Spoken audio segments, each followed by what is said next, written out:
Hi everyone, Miss Kelly here with another DIY YouTube video from the Caledon Parent Child Centre. Today I want to show you a simple, easy, fun activity to do with your children that uses materials that you already have in your home. All you need is a bucket and some water and a paintbrush. Many different types of paintbrushes can be used.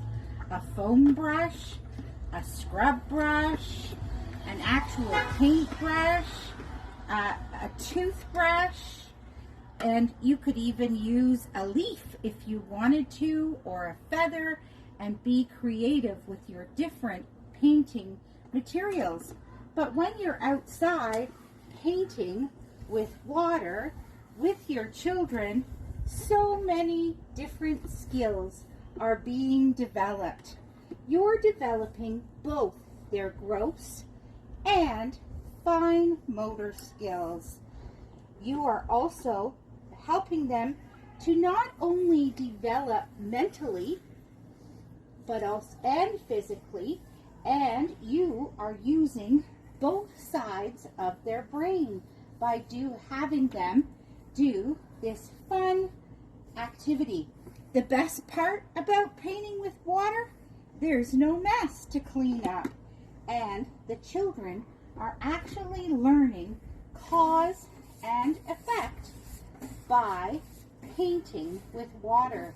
They get to see that as they apply the water to the surface, it turns colors, and it also allows them to develop their critical thinking skills and builds their self-esteem, because after all, there's no right or wrong way to paint with water outside.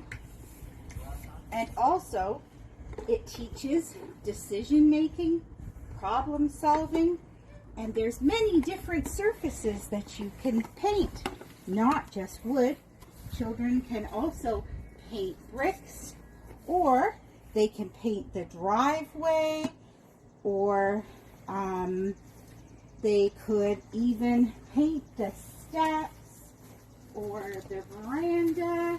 There's so many different things that they can do by simply being outside, having fun, painting with water. But again, my favorite thing is that it isn't messy. It's a great sensory experience. So I hope that you have lots of fun with your children outside, simply giving them a bucket of water to paint the fence and all different objects around the house. Until next time, have a great summer and happy painting.